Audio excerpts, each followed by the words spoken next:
தமிழ் எங்கள் உயிருக்கு நேர், தமிழுக்கு அமுதென்று பேர், செந்தமிழ் நாடென்னும் போதினிலே, இப்படிலாம் நம்ம தமிழ் மொழியை பற்றி பெருமையாக பேசுவோம்.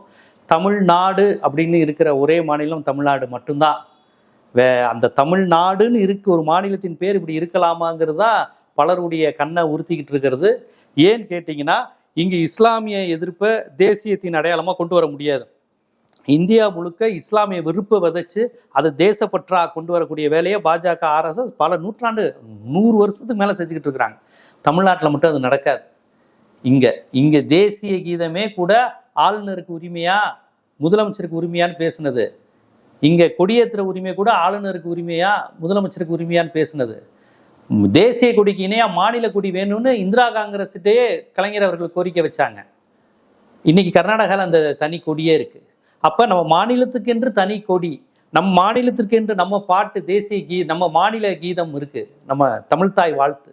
இப்படி மாநிலம் மொழிக்கென்று தனித்துவத்தை பெற்ற மாநிலம் தமிழ்நாடு. நம்மை போன்றே தனித்துவ உணர்வுடைய மாநிலம் மேற்கு வங்கம். அப்ப இந்த தனித்துவ அடையாளங்களுடன் தமிழ்நாடு இருந்தது காரணம் அறிஞர் அண்ணா, அதற்கு முன்னோடி தந்தை பெரியார், அண்ணாவை தொடர்ந்து கலைஞர். இப்படி யார் வந்தாலும் தமிழ், தமிழர், தமிழ்நாடு, தமிழ்தாய் வாழ்த்து, தமிழருக்கென்று ஒரு தனி அடையாளம், இஸ்லாமிய வெறுப்பை ஒருபோதும் ஏற்றுக்கொள்ளக்கூடாது. இது மாதிரியான பல்வேறு காரணிகள், தனித்துவ காரணிகள் தமிழ்நாட்டுக்கு எப்பயும் உண்டு. இன்னைக்கு விஜய் ஆட்சிக்கு வந்த உடனே, முதலமைச்சர் ஆன உடனே அவர் செஞ்சது இந்த தனித்துவத்துல கை வச்சதுதான். வந்தே மாதரம்ட்டார்.